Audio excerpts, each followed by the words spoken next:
Magandang gabi Pilipinas. Narito na ang ating fresh weather update ngayong araw ng Miyerkules, Setyembre 3 mula sa Pag-asa. Ang naturang tropical depression na dating tinawag na Kiko ay huling namataan kaninang alas 3 ng hapon. Nasa layong 1,100 kilometro silangan-hilagang silangan ng extreme northern Luzon. Taglay nito ang maximum sustained winds na abot sa 55 kilometro kada oras malapit sa gitna at may pagbugsong hanggang 70 kilometro kada oras. Sa ngayon, kumikilos ito pahilaga-hilagang kanluran sa bilis na 15 kilometro kada oras. Bagamat nasa labas ng ating teritoryo, ang impluensya ng habagat na pinaigting ng bagyong ito ay patuloy na nagdadala ng malalakas na pag-ulan. Asahan ang maulap na kalangitan na may kalat-kalat na pag-ulan at pagkulog-pagkidlat sa Ilocos Region, Cordillera Administrative Region, Batanes, Babuyan Islands, gayon din sa Cagayan, Isabela, Zambales at Bataan. Ang sanhi nito ay habagat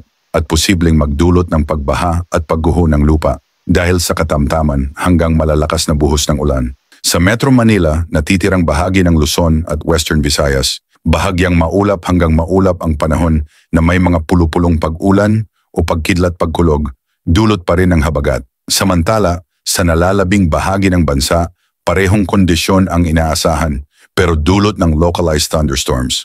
Sa lagay naman ng karagatan, banayad hanggang katamtaman ng hangin sa Northern Luzon mula Timog Kanluran hanggang Timog Silangan na magdudulot ng bahagyang hanggang katamtamang pag-alon aabot sa 0.6 hanggang 1.5 metro. Sa iba pang bahagi ng bansa, banayad hanggang katamtaman din ang hangin mula Timog hanggang Timog Kanluran na may bahagyang hanggang katamtamang pag-alon mula 0.6 hanggang 1.2 metro.